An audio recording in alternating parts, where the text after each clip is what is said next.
Hi, welcome to Business Influencers. I'm your host, Chris Salem, and we are so excited if this is your first time here at the TALRadio.org platform. Here you can find a wide array of different content areas that will suit your fancy.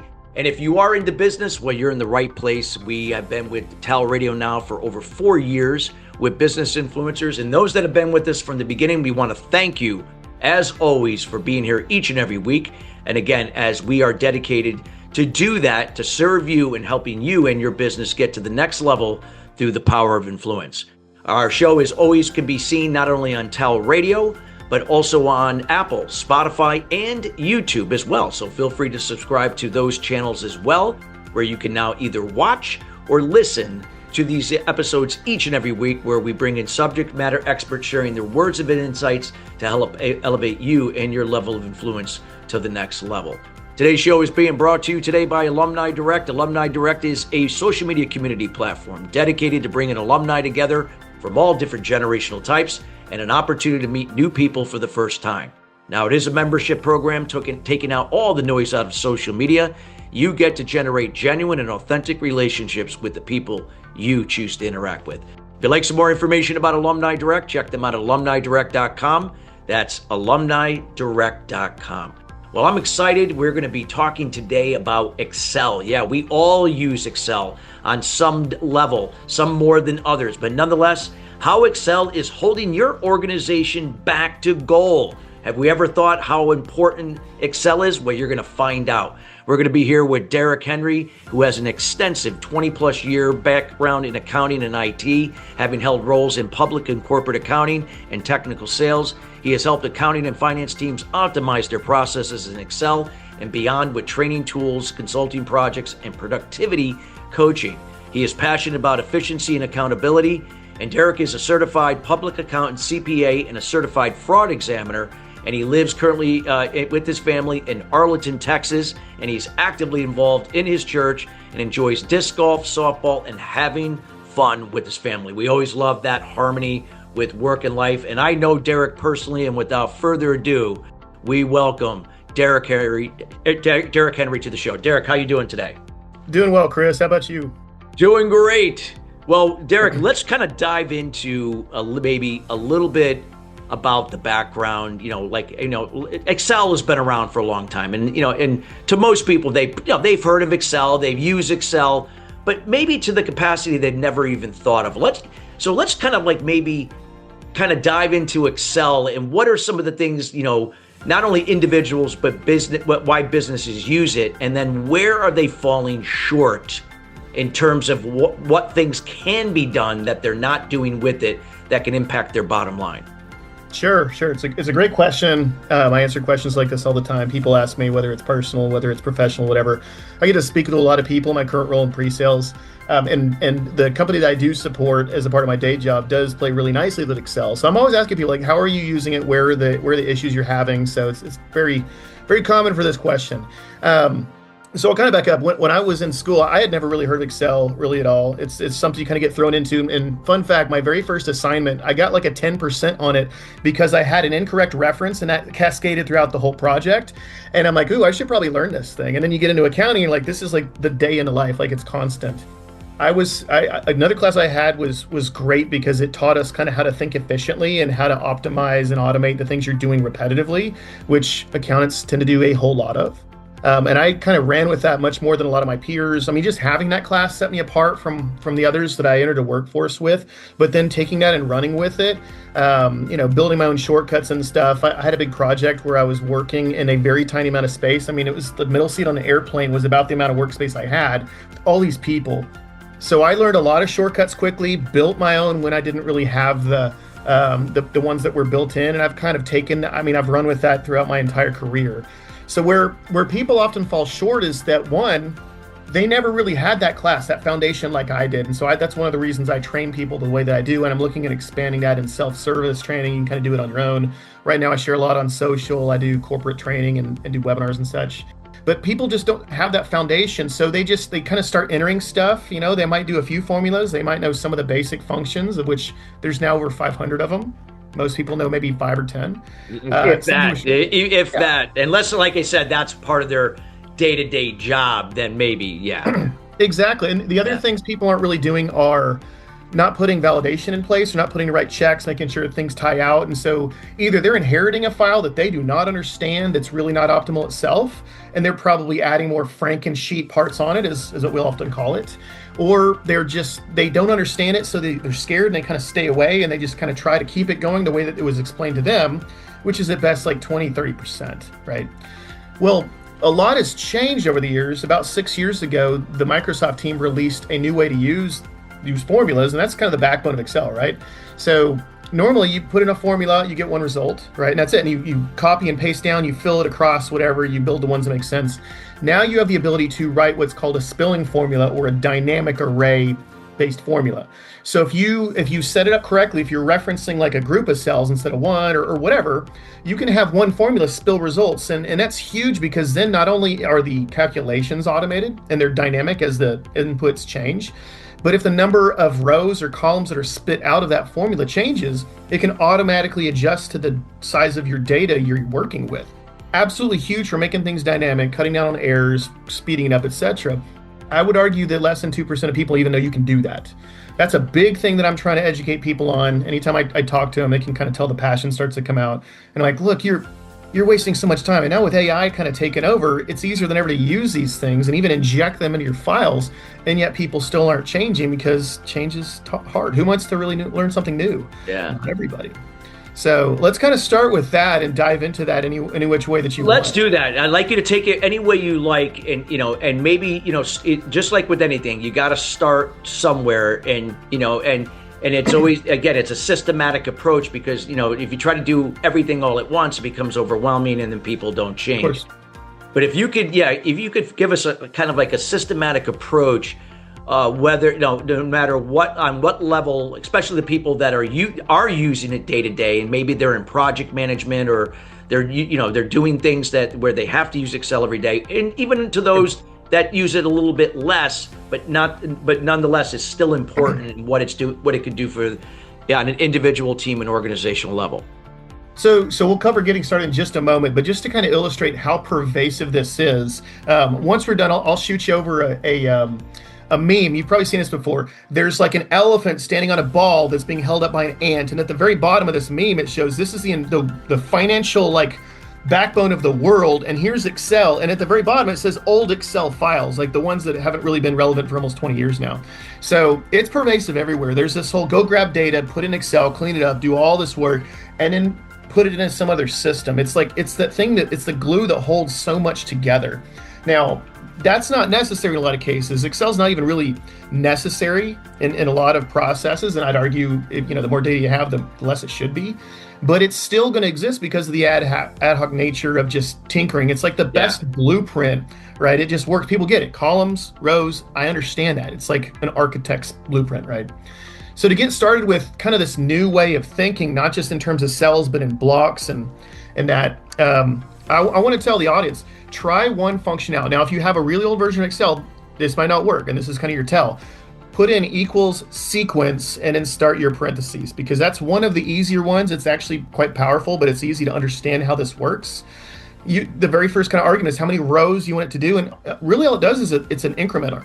So if you wanted to make a checklist with 50 items, you'd put a 1 or a 50 in that first argument. It'll literally number from 1 to 50 with all the default arguments.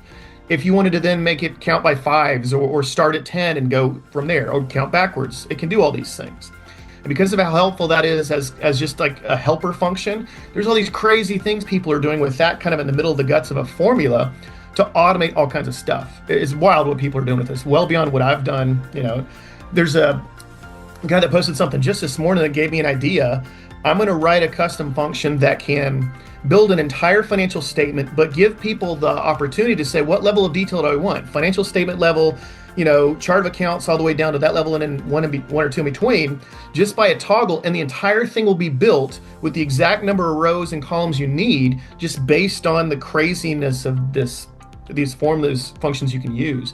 It is like programming now. I mean, it kind of has been for a while, but being able to do this, it's almost like programming, and people get scared at that. And I always come back to AI. more than half of the cool stuff I've been building now, AI is helping me. It used to be Gemini. Now Copilot, I think, is just about better, and it's ingrained in all the Microsoft tech It's stack. all on every Teams. Yeah, if you got Teams or Microsoft platforms, yeah. Exactly. So you'll say, hey, can you help me write this formula? Here's what I'm trying to do.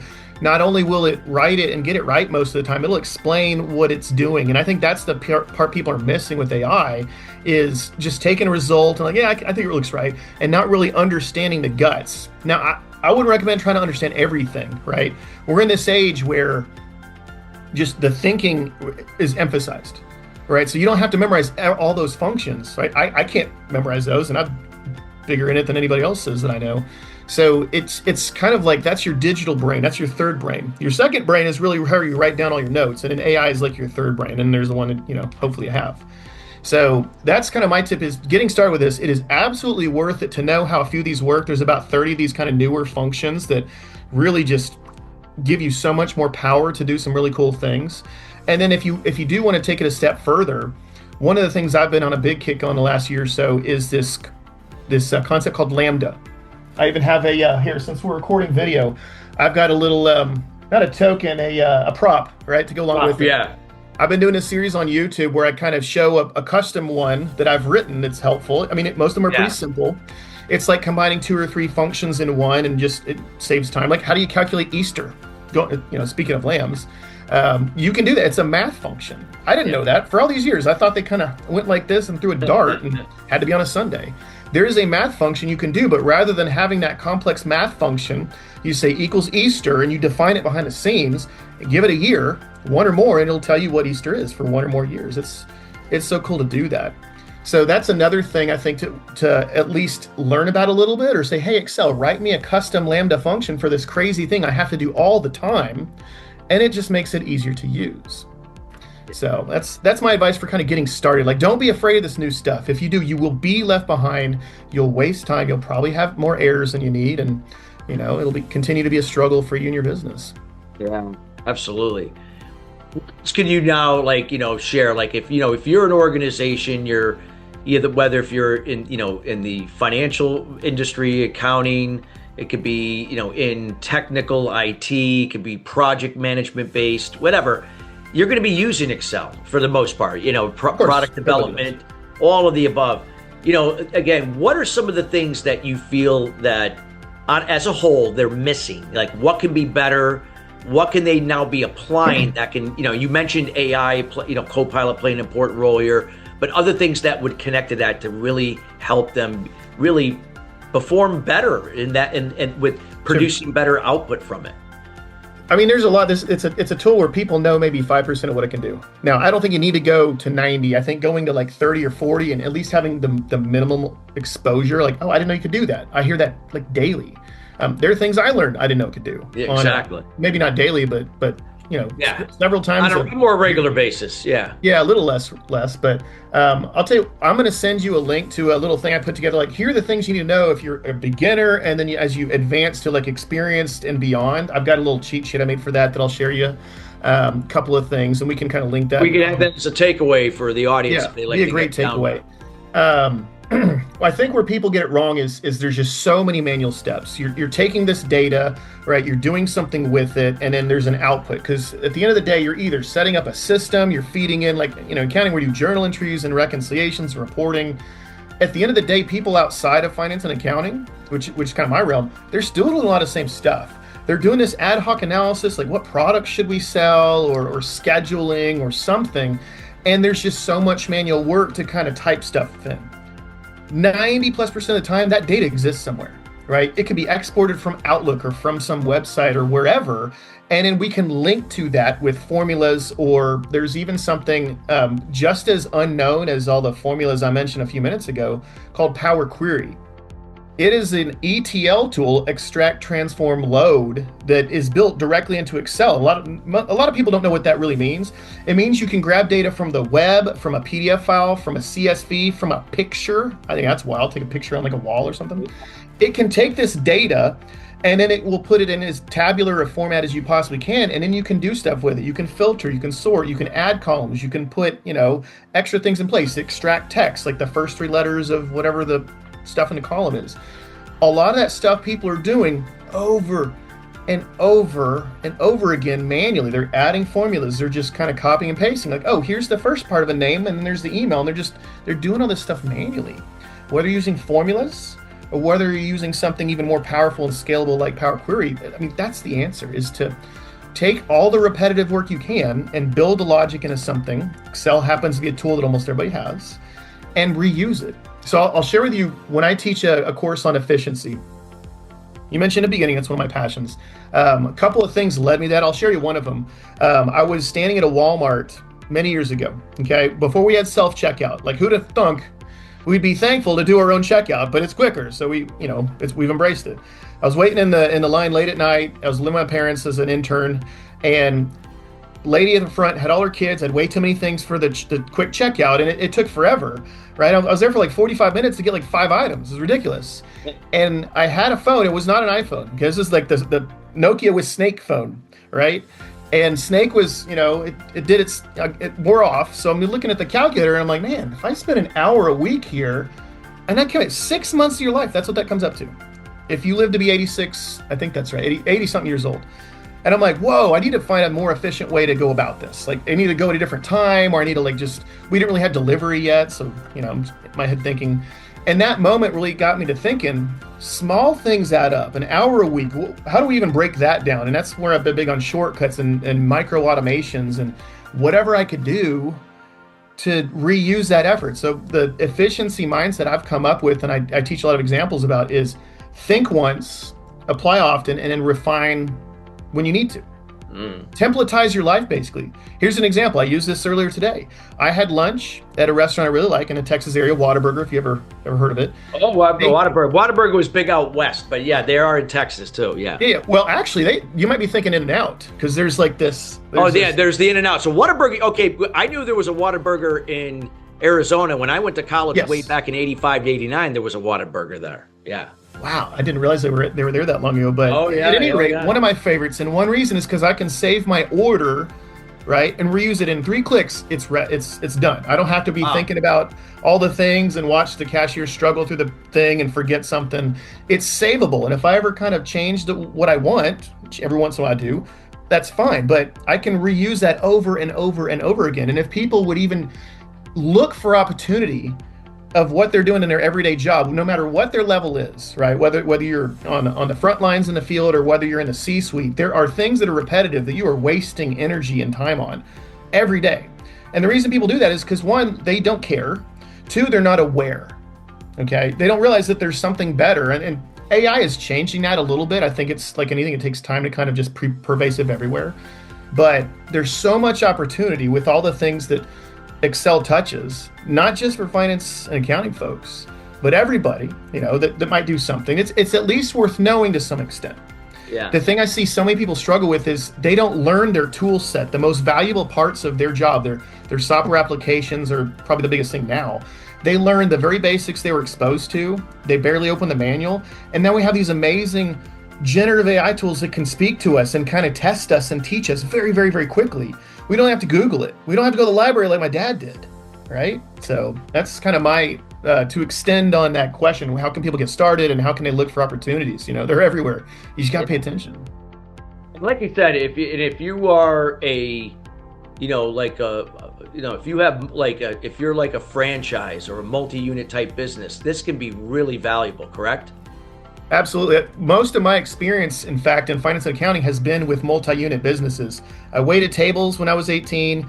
One of my first audit clients was a restaurant chain of like 20 units. And then we worked with an outsource provider that had hundreds of clients that had dozens or hundreds of locations. So it's like, whoa, look at that. And then I came and I worked for one that used that same outsourced provider. And you'd think that's their business. They would optimize everything. I was teaching them stuff, which kind of fell backwards. I'm like, I feel like you should be giving us a discount now. But if you think about multi-unit, whether it's banking or a gas station or whatever, hospital system, it's like you're running however many locations you have, let's say 100, you have 101 businesses, maybe more, because each one of those locations is its own kind of business, if you're treating it right. And then you have the corporate view of things. so many times you'd see a process that was very manual and you're just replicating that. Or I would get a report that have a location for on each sheet with a P&L or a balance sheet or something. And I had colleagues who would, well, I got to rename every sheet because I'm not really sure what that one means. I don't know what that number is or whatever. And they'd spend like an hour doing that every week. And I'm like, if I automate that for you, will you buy me lunch? And like, I'll buy you lunch for a year. And I'm like, no, just once will be fine. I didn't even tell them I already had the macro made because I'd done it before. But that's those little things. Like if you're doing something repetitive, that's what that first class taught me at A&M was if you're doing something repetitive, there's probably a better way. Chris, this is 25 years ago. Now there's many, many more ways to automate. Oh, of course. Like so, yeah, I think there's even more opportunity if you're multi-unit, and that's what I tend to focus on. Just because so much of my experience, so many of the tool sets that I've built, the projects I've already done, that's all, there's just so much opportunity. So now that it's creating this opportunity, and now it's just a matter of, because it filters down. It creates opportunity for the companies, but it could also create opportunities for the individuals because the more proficient they become in it, the more valuable they become. Absolutely. I mean, you think about the job market being a little bit crazy and causing anxiety and cluttered. Yeah. Yeah. You want to be that guy or gal that knows how to get things done and has the skill set that on a resume isn't just advanced Excel, pivot tables, and VLOOKUP. When I see that, that's a red flag to me. I start testing the heck out of, oh, you say you're advanced and you give examples. Well, do you know about this and this and this? Like the things I discussed a few minutes ago. And they're like, I don't know what those are. And I'm like, you're not claiming to be the level you think you are. I mean, that was the case 20 years ago. Maybe I still would have argued it then. That's not very advanced. That's pretty, it might be rare, but that's not the same as advanced. And what do you find the best way, is like obviously hearing, maybe right now they're hearing this maybe at a deeper level for the first time here on this podcast, and then perhaps getting into a workshop, to kind of get them acclimated, get them kind of ease them in, and that's getting the process started so they can start now to work on it and get better at using Excel. So a lot of people like to learn by themselves. They'll Google, they'll do YouTube, whatever. And those are good. You can find anything you want on those. But if you think about the web, we don't have a shortage of information problem, and we have not for quite some time. It's more of a distillation problem. It's, okay, there's so much I need to learn. Where do I start and how do I apply it and what order do I learn it in and all those things. And that's where there's such a value to having workshops, especially if you need CPE credits like I offer. You got to learn something anyway. I might as well make it something impactful. And getting examples, and when you learn together with other people, that's why I love the cohort style of learning. Yeah, it's so much more than I could ever just teach myself. So while I think all these things are good, it's good to have a few things bookmarked. There's some great influencers I'd recommend following. You can just do a quick Google or Ask AI, like who are the top influencers on Excel or whatever the tool of your choice is. I think that's a great way to keep up with some what's new and just get ideas you never would have otherwise thought of. But when it comes to really moving the needle and getting like a big bang for your buck over the course of a month or less, I think workshops are the way to go. Whether it's at a conference or live, I think is best. But if you want to do self-study, that's why I'm working on making that an option that I provide people as well. Wow. Just some really great insights, Derek, here. And I wish we could talk another half an hour about this, but if you can, as we get near the end of the show, I want to make sure we have time to let people know where to find you. But if you can do it like in a minute or so, connect the dots of what you shared, more top level to really, have the listeners that are listening now and those listening later on demand, that this is something they got to look into further to take some action. Sure. So drive a little urgency. I support a sales team. I know how important that is. If you're at the top of an organization, this should make you not sleep quite as well tonight. And I don't do that to be a jerk because sleep is important. But if you have a lot of Excel-based processes in your business, then there are errors. It's well documented that over 90% of Excel files have subjectively a significant error, right? There's errors in every Excel file. It may be that just a color coding thing or a formula is just a little bit off, but most files have some error that's fairly significant. If you don't put the right checks and balances in place, you don't have checks that people are doing, if not another person comes back and follows, if there's no validation happening, right? You don't know it's the right data source, then there are errors, and it's just a matter of is it guiding your business in the wrong direction? That to me is why I go above and beyond. Automation's nice. I think that's kind of a cherry on the top, but making sure things are right and freeing up enough of my time to do those checks is super important. And if you are somebody who's doing the work on the front lines, you have an obligation to put everything you can to make it correct, because can you rely on the other people? They're busy too. They may have to rush through their review and they're not going to catch all these things. And who wants to deal with the aftermath of all of that? I've seen it happen, Oh, absolutely. Google biggest Excel oopsies on Google, and you'll see some like multi-digit oopsies. There's some great stuff out there. Thank you so much for sharing this information. This is quite valuable.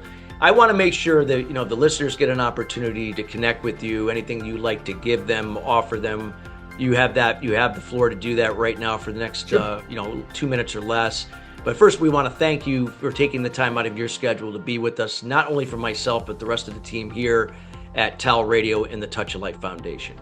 No, it's a pleasure. I really appreciate the invitation to come join, because this is something I'm trying to raise an awareness on, I guess. Some of the ways that I help. So I've got a lot of the tool sets I've used over the years and built over time. I wrapped up about 9 years ago into an add-in that you can install. It's got tons of shortcuts and bulk things. That I've taken an approach now where you really don't have to touch the code. You just kind of configure, like, let's say, like what I did when I was in multi-unit, right? We had to sort all these different pieces of the file by, revenue, same store sales or revenue kind of change, right? That was the metric we wanted to sort by, best to worst. It was like 40 places. So what you'd have to do is just list that out in the Excel grid. Then you don't have to touch the code. And if it changes, you just change it.